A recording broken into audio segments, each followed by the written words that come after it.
Friends, welcome to Ladies Art. இன்னைக்கு நம்ம இந்த டேஸ்டி அண்ட் ஹெல்தி எள்ளு உருண்டை எப்படி செய்யறதுன்னு சொல்லி பார்க்கலாம்.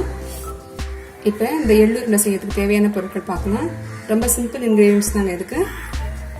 கருப்பு எள் 1 கப்பு, வெல்லம் 1/2 கப்பு, நீங்கள் நாட்டு சக்கரை வேணா கூட யூஸ் பண்ணிக்கலாம். நெய் வந்து தேவையான அளவு. நான் பசு நெய் எடுத்து வச்சிருக்கேன். உங்களுக்கு பசு நெய் கிடைச்சதுன்னா யூஸ் பண்ணிக்கோங்க. இப்போ இது எப்படி செய்யறதுன்னு பார்க்கலாம். இப்போ ஸ்டவ்வில் ஒரு பேன் வச்சு இந்த எள்ளை கொட்டி வறுத்துக்கலாம்.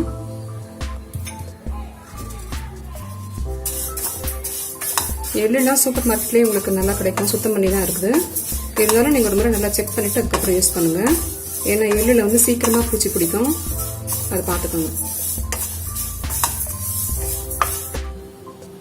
இப்போ எள்ளு நல்லா வறுபட்டுருக்கு, அந்த வாசனை வருது. இப்போ ஸ்டவ் ஆஃப் பண்ணி இதை ஆற வச்சு அரைச்சிக்கலாம். இப்போ இந்த எள்ளு ஆறிடுச்சு. இப்போ இந்த மிக்ஸி ஜாரில் போட்டு நம்ம அரைச்சி எடுத்துக்கலாம். இப்போ இந்த எள்ளு நல்லா அரைச்சிட்டேன். இப்போ இதில் இந்த வெள்ளத்தூளும் போட்டு சும்மா ஒரு சுற்றி எடுத்துக்கோங்க. இப்போ இந்த எள்ளு வெல்லம் கலவையை ஒரு மிக்சிங் பவுலில் போட்டுக்கோங்க.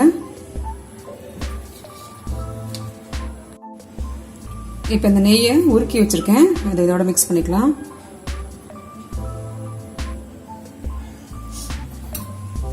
இப்போ இது நல்லா மிக்ஸ் பண்ணி விட்டுக்கோங்க.